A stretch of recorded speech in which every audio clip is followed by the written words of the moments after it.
오늘 연합뉴스예요. 이보 내란 우두머리 윤회 사형 구형 중대한 헌법 파괴 사건이라는 기사입니다. 윤석열 대통령을 속보로 윤석열 대통령을 사형 선고를 내렸어요.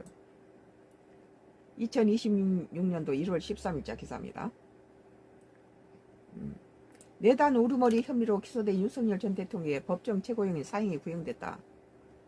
조은석 내란 특별검사팀은 13일 서울중앙지법 형사합의 25부 주기현 부장판사로 심리로 열릴 결심 공판에서 이같이 선고해달라고 재판부에 요청했다. 아직 주기현 부장판사가 선고한 아니죠. 박옥수 특검보는 비상겸 원래 검사들은 더 많이 선고를 하는 거죠. 박옥수 특검보는 비상겸 사태는 헌법 소호 및 국민 자유 증진에 대한 책무를 져버리고 국가 안전과 국민 생존을 본질적으로 침해한 것으로 목적, 수단, 실행 양태를 볼 때 반국가 활동의 성격을 갖는다며 윤 전 대통령이 비상겸 선포의 명분으로 지적한 반국가 세력이 누구였는지는 명확하게 드러났다고 비판했다.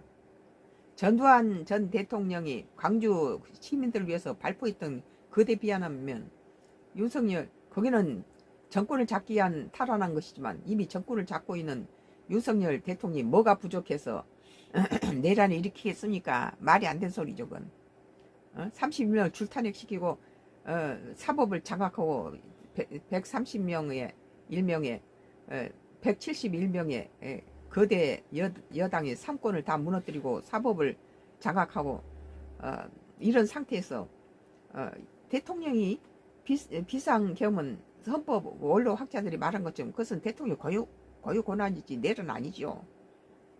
뭐 특검이 이렇게 뭐 친달해서 뭐 그것이 뭐 사형 지금까지 사형 온도는 옛날에 전두환 시절인지 뭐 김대중 전 대통령을 갖다가 사형을 선고를 했지만 사형 안 이루어졌잖아요. 이 국회 선거관리위원회 난입과 언론사 단전 단수시도 등 헌정사의 전례 찾기 어려운 반국가 세력에 의한 중대한 헌법 파괴 사건이라고 질타했다.